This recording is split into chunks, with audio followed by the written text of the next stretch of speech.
Welcome back, everyone. Before we dive in, make sure you drop your thoughts and the lessons you took from this story in the comments, and don't forget to like and subscribe. Let's get into it. The silence was the first thing Sarah Mitchell loved. In Montana's winterlocked mountains, silence was not empty. It was present in the thick snow that swallowed echoes, in pines bowed with white, and in air so cold it seemed to hold its breath. She was a librarian and archivist. Quiet was her native tongue. The professor's remote cabin, hers for a month, felt less like a retreat and more like a return. Tonight, though, the silence was under siege. A northern blizzard had come hard, its voice a wild howl clawing at the log walls and rattling every window latch. Snow flew in horizontal sheets. Wind punched at the panes. Inside, she was an island of warmth. Fire crackling, books on rough shelves, simple furniture glowing amber. She held hot tea and watched steam twist upward like a small spell. Then a sharp crack split the night. Not the long groan of a heavy branch. A tighter, metallic sound. Almost a gunshot. She froze, breathing shallow. Her mind argued for a branch in the cold, but her gut said no. The storm roared. Nothing followed. No second shot. Only wind returned, loud and endless, like a sea without a shore. The fire's comfort thinned. Shadows seemed deeper. An hour crawled past in the churning white. A flicker outside tugged her to the window. She cleared a circle in the frost with the heel of her hand. Snow swarmed the glass, dizzy and thick. Then she saw it. A dark shape near the tree line, a heap against the pale. Too big for deer. Too still. Her first thought tried to save her, log, shadow, trick of snow, but she knew better. It hadn't been there before. The landline hung on the wall, but help might not come until morning, if at all. Curiosity wrestled with fear. Opening the door meant letting the storm in and inviting danger close. But leaving someone to freeze felt worse. She packed herself in a parka, thick gloves, and heavy boots, feeling like an astronaut stepping into space. She grabbed the big flashlight by the door. Her hand paused at the deadbolt. This was the hinge of her month, the moment when quiet history could become something else entirely. She turned the lock. The wind ripped the door, slamming it wide. Ice and snow roared across the floor. The fire hissed. Heat fled. Sarah stepped into the white. The cold hit like a hammer. Her breath vanished. The flashlight cut a thin tunnel through whirling snow. The shape sat 50 yards away, dark against a field of white. She trudged off the porch. Snow swallowed her to the knees. Every step was a fight with a giant. Nearing the form, dread crawled up her spine. It was a man, face down, dressed in a thin black coat, wrong for this storm. A stain spread beneath him, dark and heavy. Blood. The word punched the breath from her. Horror movie thoughts burned away. This was not fiction. It was now. She dropped to her knees. "Can you hear me?" she shouted. The wind ate her voice. She rolled him onto his back. He was young, maybe 30, face striking even pale and slack. A gash marked his temple. The coat was ripped. A darker stain bloomed at his abdomen. He belonged to violence, not to snow. His eyes opened, dark green, focused, fierce. "No hospitals. No police," he rasped. Then his eyes rolled, and the light vanished. He became weight. She hooked her arms under his and dragged, step by step, a tugboat hauling a ship. The storm fought to keep him. The porch fell a mile away. His head left a thin, dark trail across the snow. The smell of blood mixed with clean, cold air. She heaved him over the threshold and slammed the door. The deadbolt clicked with finality. Warmth had thinned, and silence had changed. It watched now. He lay on her rug, blood-soaking white shirt and woven threads. She had brought danger inside.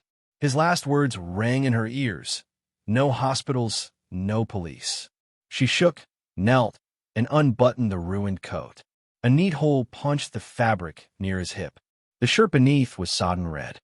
She pulled the shirt free and saw a gun tucked at his waist. Not a hunter's rifle. A sleek black pistol, heavy and certain. Her blood ran cold. This man was not a lost hiker. He belonged to a different rulebook. She wanted to run to the bedroom and hide. But his breathing was shallow, rattling softly. Leaving him felt like pulling a trigger herself. She eased the weapon away and set it far on the counter. Then she grabbed the professor's first aid kit. Gauze, wipes, bandages. She cleaned, trembling. The wound leaked, not pulsing. Maybe that was good. She pressed hard. He groaned. Life still held him. She kept pressure. Seconds turned into minutes. The bleeding slowed to a dark, sticky ooze. She wrapped his abdomen tight, movements growing steadier as she worked. She cleaned the temple gash and taped it carefully. She stripped the soaked coat and shoes and buried him in blankets. She collapsed in the armchair, shaking, clothes stained with his blood. The gun sat across the room like a black eye. He lay by her hearth, a secret she owned now. The blizzard howled outside, sealing them in. Hours crawled. She stoked the fire and watched him breathe. Questions gnawed. Who was he? Who had shot him? Were they still out there? Every creak jerked her attention. She had saved a life, and in doing it, she felt she might have forfeited her own. Dawn bruised the windows. His eyes opened, clear and sharp now. He scanned the room. Fire, curtains, the gun on the counter, then Sarah. Phone line, he rasped. Did you cut it? In her hand, the old plastic cord hung frayed. She had cut it with kitchen shears. It felt like severing her last tie to normal life. It's cut, she said, voice steady despite her shaking. His gaze stayed on her. He sat up with effort, pain drawn across his face, but command in his posture. Name? Sarah. Sarah Mitchell. Do you know how to use the gun? No, she said too quickly. Relief, or amusement, flickered and vanished. Good. Leave it. He studied the blocked windows and single door. How long has it been like this? Since yesterday afternoon. No one's coming up or down until plows arrive. Maybe tomorrow. He nodded, jaw tight. Trapped.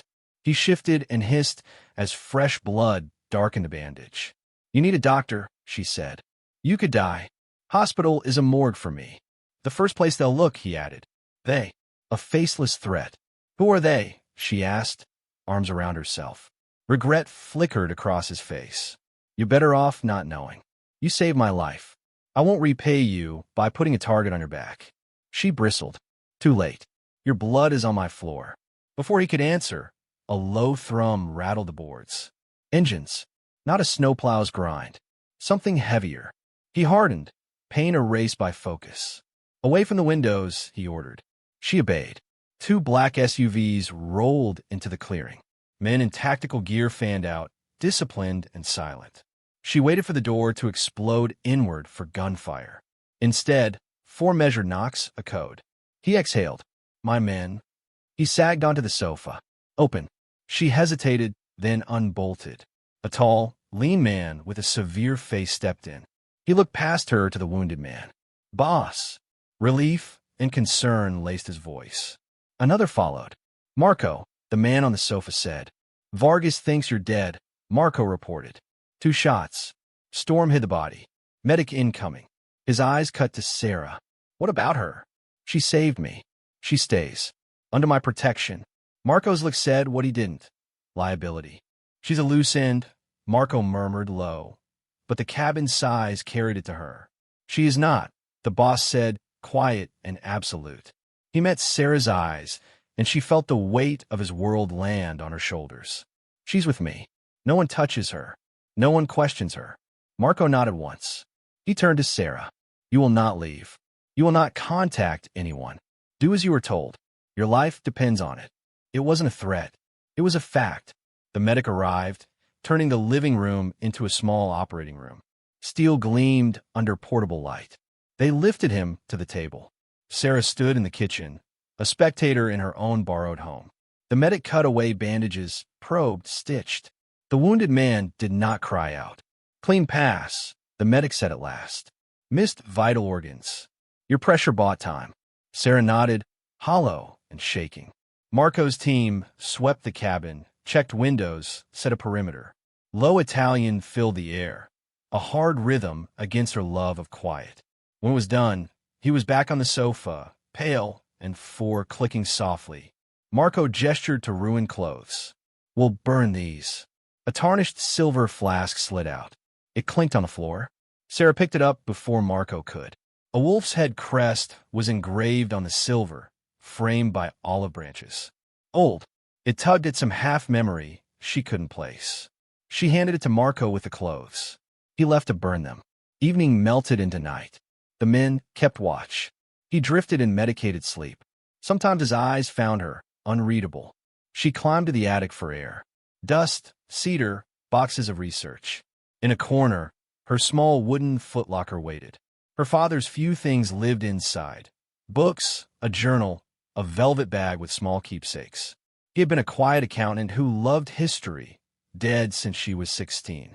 She opened the bag and spilled its contents into her palm. Silver cufflinks, old glasses, a heavy skeleton key. The key's head bore the same wolf crest, perfectly matched to the flask. The room tilted. Her archivist brain refused coincidence. The lines were exact. The past reached through time and gripped the present. She ran downstairs. Guard changed shifts. He slept, face softer in firelight. A thin chain glinted at his neck under a fresh shirt. She slid the pendant free. The same crest shone, cold and sure. She knelt, holding his medallion and her father's key side by side. The two worlds had collided. Her father was not only a gentle accountant, and the stranger by her fire was not only a wounded man. He woke with a start. His gaze sharpened at once, then fixed on her hands. "What are you doing?" he asked, voice low and dangerous. Instead of answering, she opened her other hand to show the key. "My father was Michael Mitchell," she said. "He loved books. He died in a factory accident. Tell me if that was a lie." Shot cracked his calm. He sat up, ignoring pain, and took the key as if it were a ghost. "Michelle," he breathed, Italian on his tongue. The name meant nothing to her and everything to him. "Who is that?" she asked. "Your father," he said, eyes locked on hers, "was my father's most trusted friend, his consigliere." The word landed heavy. "My father was Antonio Santini," he continued quietly. "We were the Vecchio Lupo, the old wolf. That crest is ours. Your father kept our history and ledgers.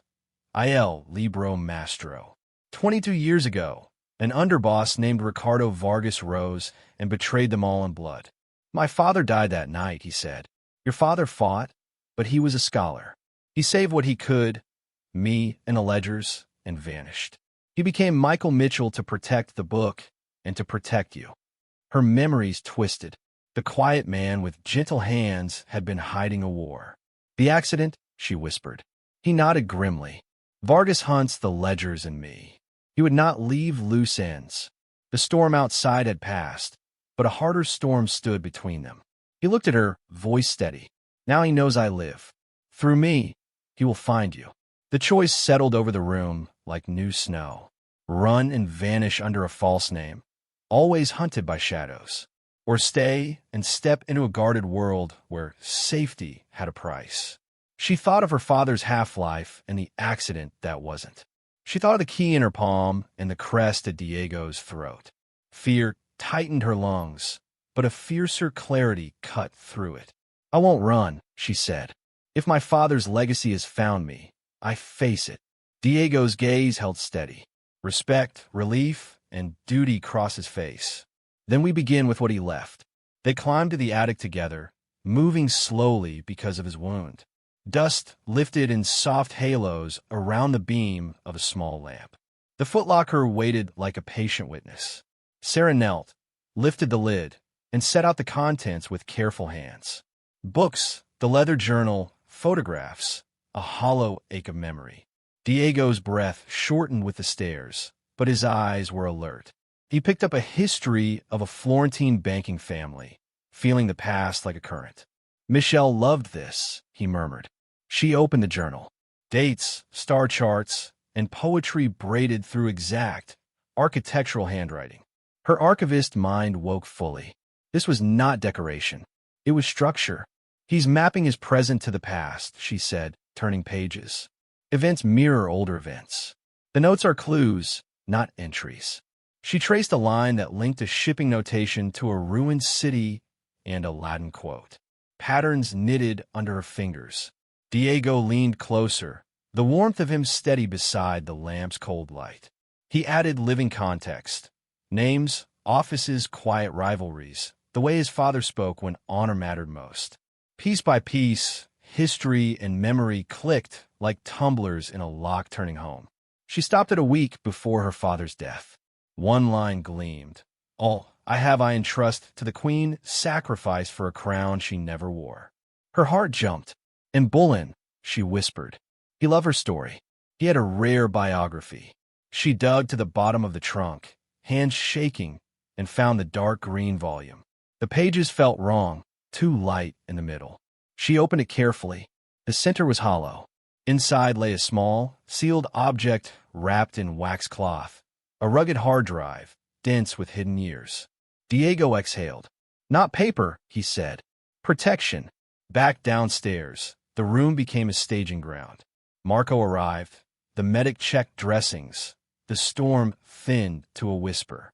Diego weighed the drive in his palm, then set it down as if it were an oath. We move, he told Marco. Now. Sarah packed only the footlocker, journal, and the small life she could lift. The men stripped the cabin of traces. Snowlight filled the doorway as they stepped out. She looked once at the place that had felt like home. A can of fuel tipped. Flame crawled across old wood and memory. Smoke rose black against the clean morning. The convoy flowed through white roads like dark fish in a cold river. Sarah sat opposite Diego in the lead SUV, the case cradling the drive between them. He looked exhausted, the lines of pain carved deeper now that adrenaline had faded. She opened the journal to steady her mind. He wrote about you, she said. Not by name. He called you the wolf cub. Diego's eyes closed briefly, as if a lost room had opened. I remember his hands, he said quietly. He taught me stories when there was only fear. The SUV hummed. Snowfields unrolled, bright and endless. Iron gates parted to a fortress that wore elegance like armor. Stone and glass rose from the mountainside. Cameras watched every angle. The courtyard swallowed the convoy. Inside, marble floors, old art, and the hush of staff moving with trained restraint. Sarah was given a suite larger than her apartment, with a fire laid and clothes that fit like someone had measured her life. It felt like kindness and control at once. When Marco came, he's ready for you. She followed to a low, windowless room humming with screens. The war room. Diego waited at the head of the table, already working. This is Leo, Diego said, nodding to a focused young man at a terminal. He runs our technical operations. The drive sat open, its casing linked to careful cables. Leo glanced up. Custom hardware. Custom encryption. No brute forcing, ever. 3 tries, and it self-corrupts. Sarah placed the journal beside the keyboard. The key is in here, Diego said, looking to her. The weight of trust settled on her shoulders. History and math faced each other across glass. She breathed in, slow and steady, and began to read, translating her father's lattice of dates, quotes, and stars into living sense. Hours blurred. Coffee cooled untouched. Sarah traced allegories that tied old battles to modern transfers. Diego added small truths no ledger could hold. Who owed whom? Which statue sat in which office? Why a joke told at a wedding mattered to a man's heart? Leo stitched each clue into the system. Finally, Sarah reached the line about the queen sacrificed. She added a note from a marginal hand. Her final words are the key. Not the speech to the crowd, but the whispered prayer to her ladies. Latin. Her father had taught her the phrase like a bedtime charm years ago. She wrote it down, careful with each letter. Leo typed it into a single field that might erase everything they had. His finger hovered. Diego looked only at Sarah. Do it, she said. Leo pressed enter. The monitors paused, then chimed once. A folder appeared, a simple word floating alone. Sarah. Air thinned in the room. Leo's brows knitted. Marco shifted by the door. Open it, Sarah whispered. The folder bloomed into images and papers. A child missing front teeth. A piano recital. A graduation. Essays. Report cards. Her life, curated by a careful hand. Her father had archived her light. Diego's voice softened. Financials, he said. Leo clicked. Accounts unfolded like a hidden city. Offshore firms, nested shells, patient portfolios, properties moved with quiet precision. Patterns resolved into a plan. He cleaned it. Leo breathed. He grew it. Diego studied the structure with a strategist's eye, then turned to Sarah. "This isn't mine," he said. "You put it in your name." The quiet librarian sat staring at a ghost empire, designed to keep her from ever being helpless. Power felt cold in her hands. There was a final file. Leo hesitated. "For Sarah, when the time is right." Her father's face filled the largest screen. Older, tired, eyes gentle and grave. "My dearest Sarah," he said, "if you are watching, the past has found you. I'm sorry." He told her the truth he had hidden. The ledgers woven into the drive, a second cipher keyed to their shared love of history. He named Vargas as the traitor and the proof that could end him without another ambush. "This fortune is your power," he said. "Use it to choose your path, or to give the wolf cub his father's honor back." He reached for the lens. "Be brave. Be strong."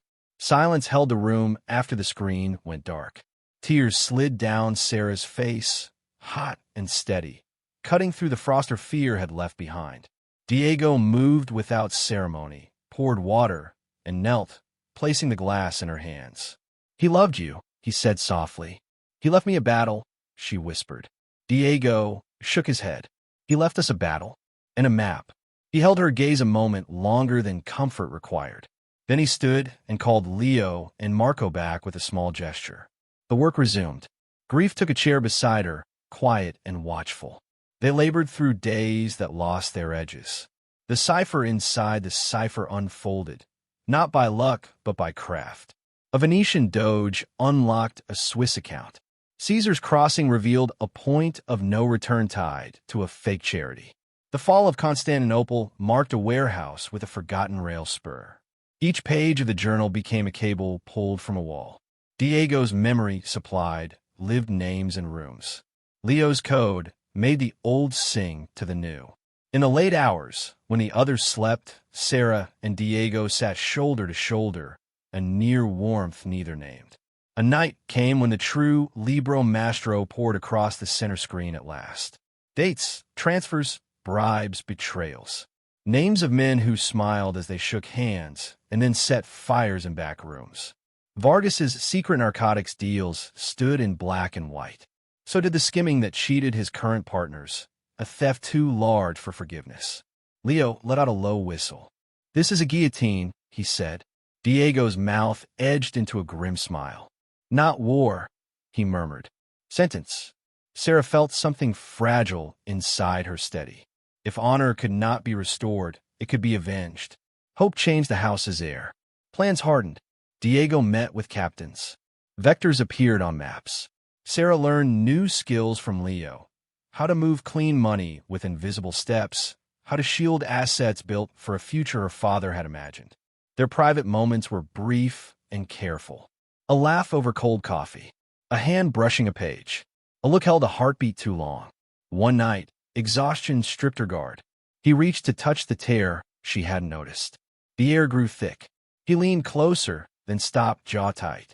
"We should work," he said. The moment stayed, quiet and bright. The red light on Marco's secure phone blinked while they drafted final moves. A photo arrived from an untraceable number. A damp cellar. A woman tied to a chair. A fresh newspaper dated that day lay in her lap. Clara, Sarah's friend from the library. Sarah's knees went weak. The second message was swift. "Trade the historian for the ledgers. 24 hours. Pier 4. Come alone."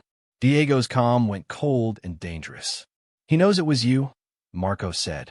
"He was watching before Montana," Sarah whispered, dizzy with guilt. Diego's hands steadied her shoulders. "This is on me," he said. "I end it." He split the plan. Marco would lead the dock team and make it loud. Diego would take a smaller unit to Vargas himself. Sarah grabbed his arm. "Take me." "No, listen," she said, pushing breath into sense. "He won't be at the docks. He'll watch from his throne. The weeping senator in the office, your father's statue. My father noted a private elevator guarded by that bust and a forgotten service tunnel on the top floor. You'll go blind without me. I know the turns." Diego studied her face and saw not fear, but the same steel he had seen in Michelle. He nodded once. Vest, he told Marco. She rides with me. Night closed over the water and the city. The docks were a wet skeleton of cranes and rust. A drone feed showed heat signatures inside the Target warehouse. 12, Marco said. As expected. Engage, Diego ordered. The distant rhythm of suppressed gunfire began. The SUV slid into a dark alley behind the VC tower. It breathed money and steel. Sarah held the blueprints in her mind like prayer.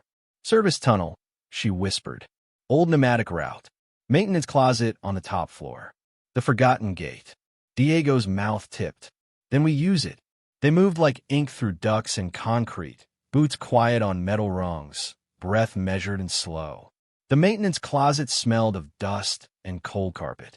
Through the louvered slit, Vargas's office spread, all polished wooden power.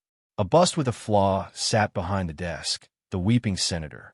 Vargas stood facing a bank of monitors, phone to ear. 2 guards by the door. No Clara. A small adjacent square on the blueprint was marked archive, with no visible entry. Sarah touched Diego's sleeve and pointed. He changed the hand signs. Not a kill first. A rescue. The room held its breath. If you enjoyed this story, please like, comment, and share this video with your friends. Subscribe and turn on the notification bell so you never miss a powerful story drop.